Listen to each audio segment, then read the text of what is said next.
आज जो ये अहम तरीन फैसला आया है, इसको आप किस नजर से देखते हैं?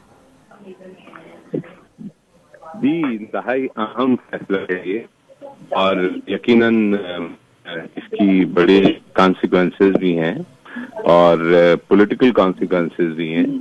और अब इस फैसले के बाद सबसे पहले तो जाहिर है कि ये फैसला ये करता है, और मैं सुप्रीम कोर्ट के मोहतरम जजेस साहिबान ने जाहिर है कि अपनी विजडम में आइन की जो तशरीह की है और उसके मुताबिक ये फैसला दिया है, तो इसका मतलब है कि सुप्रीम कोर्ट की और आइन की बादस्ती आज इसका हुई है।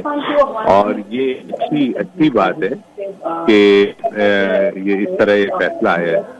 और अब इसके आगे का जाहिर है कि सफर है जो कि बड़ा मेरे हिसाब से बड़ा जिसको कि तमाम साइड्स को बहुत ही केयरफुली इसको देखना चाहिए और रिएक्ट करना चाहिए। अच्छा, इशरत लिबास साहब, ये भी बताइएगा कि सियासी मंजरनामे पर क्या असरात मुरतब होने जा रहे हैं, क्योंकि हुकूमती हलकों में जिस जमात को सियासी अदम इस्तेहकाम की वजह समझा जाता है उस जमात को रिलीफ मिल गया है। हुकूमत के लिए कोई खतरा मौजूद है?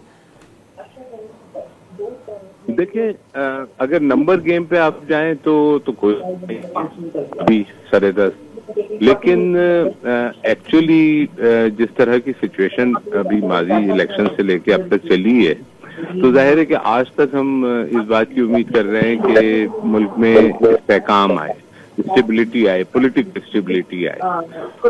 जाहिर है इस वजह से नहीं आ पा रही थी कि ये सारे कॉन्फ्लिक्ट्स थे, और इन कॉन्फ्लिक्ट में चले आज किसी भी साइड के लिए रिजॉल्व हुआ है और सुप्रीम कोर्ट किया है। तो मैं तो इस पे ये कहना चाहूंगा कि हमारे जो पीटीआई के दोस्त हैं वो इस फतह को इस तरह लें कि चले सेलिब्रेट इस तरह करें कि वो पहल करें इस्तेहकाम की तरफ बढ़ाने के लिए कंट्री को, और गवर्नमेंट भी उस पर रिस्पॉन्ड करे और गवर्नमेंट भी पहल करे। क्योंकि देखिए, सियासी इस्तेहकाम ही बेसिस है मुल्क को आगे ले जाने की। जो इकोनॉमिक सूरत हाल है वो तो बाई प्रोडक्ट है अदम इस्तेहकाम का। तो ये एक अपॉर्चुनिटी भी है, मैं समझता हूँ, और इसको अपॉर्चुनिटी में कन्वर्ट करना चाहिए बोथ गवर्नमेंट को भी और पीटीआई को भी।